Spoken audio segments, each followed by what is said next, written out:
Hi, this is Bedrest Coach Darline Turner, owner and founder of Mamas on Bedrest and Beyond.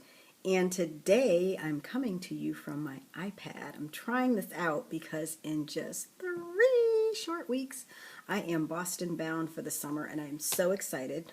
But I have to be sure that I can talk to you guys. And I have this iPad and it's really cool. And if I can get this to work just right today, that means I can go all around town, all across the country, and find out all sorts of really cool stuff for women on bed rest and present it to you. So we're going to see how this goes, and I would love to have your feedback. Just let me know if you can see everything okay, if you can hear everything okay, if the video is clear. And from that, we will move on. So exciting. Anyway, today's topic is natural or at least pregnancy safe ideas and choices to prevent infection.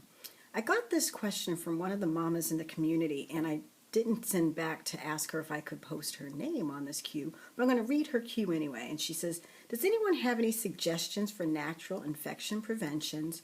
I'm very prone to yeast and UTIs, so I'm petrified because she's on bed rest. She usually uses raw garlic, kefir, cranberry juice, and occasional ACV rinse. But does anyone have any pregnancy safe ideas? Well, yes, I do. I've done a few blogs about this, and I will actually post the links to those blogs on the header to this video blog. But I went through my notes and found a couple of things that mamas on bed rest, or anyone actually, may want to consider doing and or taking if they are trying to naturally ward off infection or, just illness in general. So going through my notes, I found one of the first things that came up was vitamin D. And I have done some blogs on this because we're finding now more and more in the literature that vitamin D is a really important vitamin for our cellular health and our overall well-being.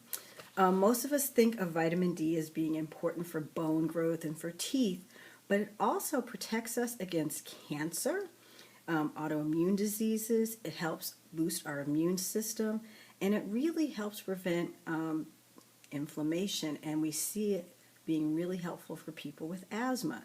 I did not know this, and I may have to give my daughter more because she has asthma. She has some in her multi, but I never thought of giving her any boosts.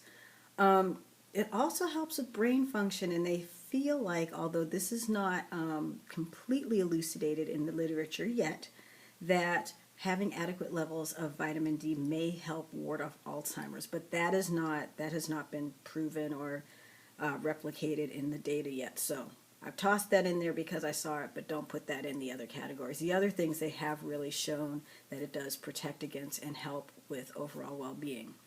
Currently, the U.S. RDA, U.S. recommended daily amount, is 400 to 800 international units. But what research scientists have found that this really isn't enough. That's like the bare minimum the body needs. But when we're talking about functionality and really being preventive for disease and for being good for overall health, the recommendations in some papers I read was as much as 5,000 international units. That's a lot of vitamin D. I don't think I would recommend that for anybody who is pregnant, but as I went through, kind of the normative range was 1,000 to 2,000 IUs daily. Now, if you've never had your vitamin D levels checked, I would say talk with your doctor and say, do I need more vitamin D? Because vitamin D also, in inadequate levels, helps prevent against preeclampsia.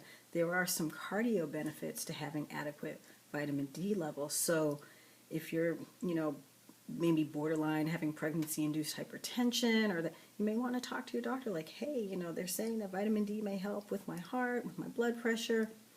I'm just saying, not saying that it is, that it isn't, but talk with your doctor about it. And you can measure vitamin D levels, and the one thing they said that adequate vitamin D levels need to be between about 40 and 70. That seems to be the functional range. So, and I don't know what those units were, 40 to 70, I don't know, milligrams in the blood, IU. Don't remember the units, but 40 to 70. This is what I saw in the literature. Moving on, another good item to kind of incorporate into your diet, into your day, into your being, if you will, while you're pregnant, on bed rest, trying to ward off infection and what have you, is fish oil. Now, fish oil is important in brain development, cell function, immune function, joint health, and cardiovascular health. And, there's been a whole lot of talk now about fish oil, and everybody's like, oh, got to take fish oil, fish oil. And it's kind of funny because if you remember back, some of our grandmothers and great grandmothers used to give us castor oil. That stuff was vile, nasty, but it did have the same kind of benefits. Fish oils are rich in omega-3 fatty acids, and I cannot say the names of these things. Dexter Hohowick. I will put it in the header to this video because I can spell it, but I can't say it. The two fatty acid chains that are really beneficial in protecting your health. But one thing that I want to bring up about fish oil that's important for pregnant women is that if you start taking fish oil, this is in the literature, this is not me saying it, in the literature, and I will give you the reference for it. If you start taking it in the 2nd to 3rd trimester, it can be protective against postpartum depression. Who knew? So anyway, if you're trying to think of, what can I do to optimize my health? How can I ward off infection? And it seems to be this inflammatory thing. Our bodies are going through these inflammatory responses that the vitamin D and the fish oil are actually responding to. There's vitamin C. And we know that initially we found out that vitamin C protected against scurvy, but it also protects against a lot of viral illnesses and kind of, again, inflammation of tissues and cells. You know how when your nose gets all runny and yucky and nasty. So again, vitamin C, vitamin A, but in the form of beta-carotene, not in the form of retinoids. Retinoids are not good in pregnancy. They're not good for the baby. No retinoids. And a lot of people say, well, you shouldn't take vitamin A, you don't want to overdose on vitamin A, blah, blah, blah. The beta-carotene, i.e. eating a whole bunch of carrots, is a good thing. So, coming around now to natural things that you can do to prevent infection.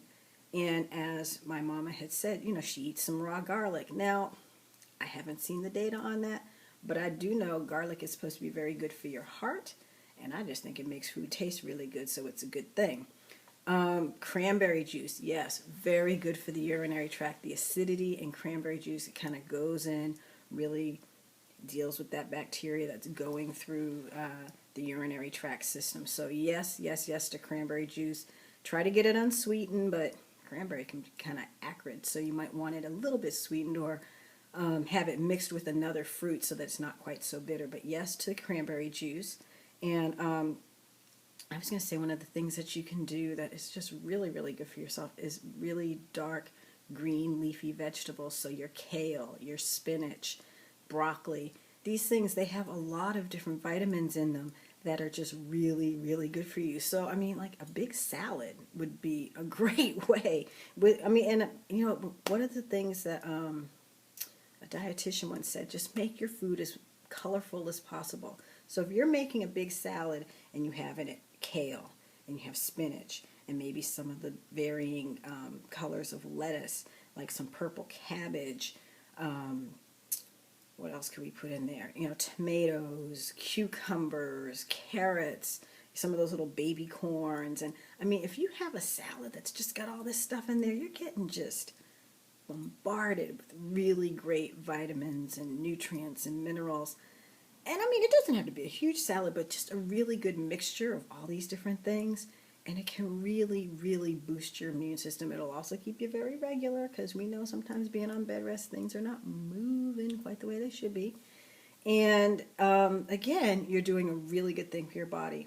And finally, lots and lots and lots and lots of water. And I know this is so hard for mamas on bed rest because you're like, I'm on bed rest, I can't go anywhere, and I don't want to have to keep getting up to go to the bathroom.